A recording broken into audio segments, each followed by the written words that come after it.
Welcome back to The Bigger Picture. A raft of new laws have recently been introduced or proposed by the government, which, say critics, undermine basic freedoms. Some are saying we're even on the road to a police state or possibly even fascism. One of these is the so-called Gagging law. It was presented as a mechanism to control political lobbying, but in effect it controls political and environmental groups while leaving the world of fat cat lobbyists untouched.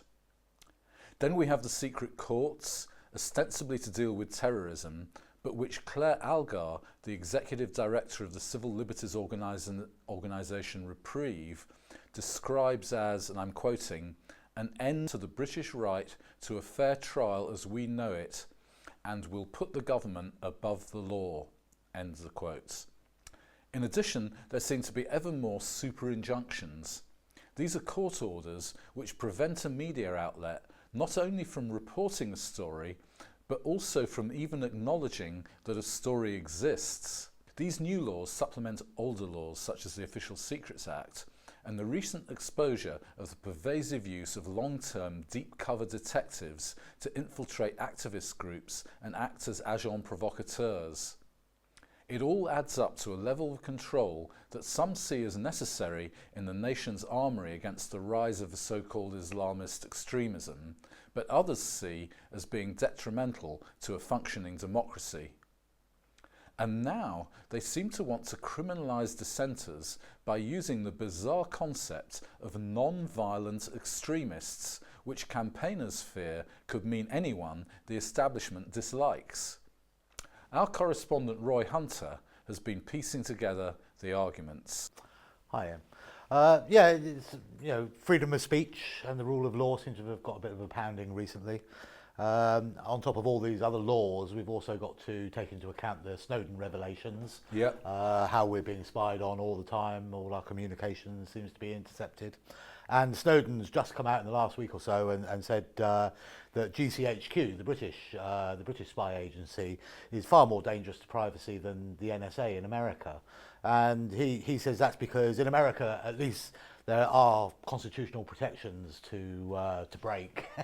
Whereas in Britain, really, there are none. So they do it with a bit of bad conscience in America, and so potentially very unpopular with the American. And there are laws there that they could be brought to bear.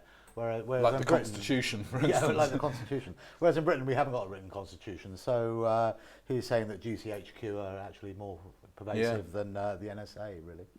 On the 25th of September, David Cameron gave a speech to the UN, and he alluded to some new laws that he wants to bring in. And then that was kind of followed up by Theresa May's speech to the Conservative Conference Party. Right, so it wasn't just a sort of bit of talk at the UN, it's a serious plan. Yeah, so Theresa May kind of, at the Conservative Party conference, she kind of put a bit of flesh on the bones that David Cameron had led down. And I'd like to quote from his speech here. He says, to defeat ISIL and organisations like it, we must defeat this ideology in all its forms. As evidence emerges about the backgrounds of those convicted of terrorist offences, it's clear that many of them were initially influenced by preachers who claim not to encourage violence, but whose worldview can be used as a justification for it. We know this worldview. He says, the peddling of lies that 9/11 was a Jewish plot, or that the 7/7 London attacks were staged, the idea that Muslims are persecuted all over the world as a deliberate act of Western policy, the concept of an inevitable clash of civilizations. We must be clear, to defeat the ideology of extremism, we need to deal with all forms of extremism, not just violent extremism. So, crikey, I mean, extremism, anybody's an extremist to somebody, aren't they? Well, absolutely. And if you can't define it as being violent, then it could be a huge wedge that could just basically catch everybody. It's that phrase of the peddling of lie that 9/11 was a Jewish plot, or that 7/7 London attacks were staged. I personally have a lot of questions to ask about the 9/11 attacks. Well, I think anybody who's looked into it has a lot of questions there's about 9/11. an enormous amount of questions there. There was a Zogby poll in 2004 which found that 48% of New York City residents believe that some of our leaders, and I quote now, some of our leaders knew in advance and consciously failed to act. So that makes 47% of New Yorkers non-violent extremists. Non-violent extremists, yeah. Yeah. And as Big Brother Watch has pointed out, Big Brother Watch is an organisation that follow, Police the government and the state-type police operations, state stuff. And they say that the National Extremism Database already includes the names of people who have done little more than organise meetings on environmental issues. Well, that's pretty much our worst fears that we've just been looking at, isn't it? So, I mean, fracking. If you were opposed to fracking and you were organising against fracking, does that make you a non-violent extremist? Yeah, and then what about people who do actions like that perhaps damage property, but most people wouldn't see it as non-violent, as violent to snip a fence or something. Maybe it's criminal damage, but it's definitely not extremism or terrorism or anything like that. But I mean, we can see that corporate agenda moving on, can't we? We've got the Transatlantic Trade and Investment Partnership coming in soon, which is going to massively increase corporate powers. And the war agenda is only going to move forward, isn't it? So they've got to try and control the narrative, haven't they? Yeah. And that's what I believe these laws are for, really. Are some of these laws, do you think, to just hide the truth? I hear there's some Tory MP who's very worried. Yeah, Conservative MP Andrew Tyree, Chichester, declared that secret courts, or the Security and Justice Bill to give it its title, he reckons they've been introduced partly because to hide Britain's exposure to rendition and torture.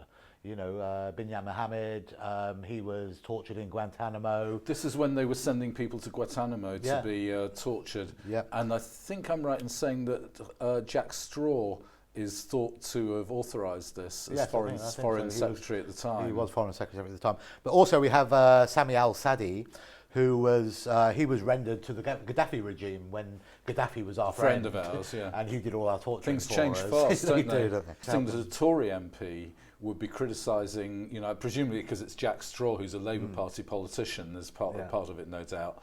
But it's interesting that a Tory MP would come out and say that. Well, I believe there's still people around who have integrity and know what's happening.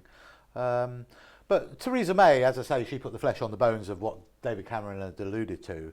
And at the Tory party conference, she said, and I quote, I want to see new banning orders for extremist groups that fall short of the existing laws relating to terrorism. I want to see new civil power to target extremists who stay just within the law but still spread poisonous hatred. Poisonous hatred. Yeah. Well, I think we can all think of people who spread poisonous hatred, can't we? Starting with Rupert Murdoch. Yeah. So now this is going to be illegal now, but it's the wording of that. So what she's targeting people who haven't broken the law. That's the interesting thing about this, And it's an issue of free speech. I mean, they can't really deny that if that's the accusation. No. The people are using their right to free speech, and now they're calling that extremism, and they might want to start moving against you. But there's these other laws. I was mentioning, the gagging law. Can you tell us? Well, the gagging law, transparency of lobbying, non-party campaigning, and Trade Union Administration Act 2014, and this was touted when they were trying to sell it to us as being to take the money out of politics, which all activists. Well, I think everybody would agree with that. But now that it's kind of come in and it's changed its clothes, it's not what they sold us. And what it's doing really is it's the smaller campaigns. It's the campaigns against the government that are being affected by this, rather than the big lobbyists. So the big lobbyists are still going to their dinners at the Tory or Labour headquarters, and we suspect influencing policy. Liz Hutchins, senior campaigner for Friends of the Earth, she said it's a bad day for anyone wanting to protect the environment, save a hospital, or oppose tuition fees. So it's kind of Amnesty International, Greenpeace, the people who saved Lewisham Hospital and Avaz and 38 Degrees. It's all these campaigning groups that they're actually going to be hit by this. Wow. So again, it was sold to us in the wrong way, really. Yeah, and then you've got the secret courts. These are going to be trials behind closed doors. There's one going on now, which is one of the first ones, which hasn't quite been held behind closed doors, but we need to see how that one pans out. But with this one, it's possible that the defendant doesn't know the evidence against him, It's possible that the defendant doesn't even know the charge against him. And also the defendants would be represented by a security-cleared special advocate, which is appointed to them by the judge. And the special advocates themselves have declared this a departure from the foundational principles of natural justice. Well, Roy, thanks very much for that. I hope you're wrong. Yeah, don't we all? Thank you for watching The Bigger Picture. That's all for now. We'll be back with a new programme next week. And thanks to The Latest for screening us. And finally, thanks to our sponsors, Coffee Plant.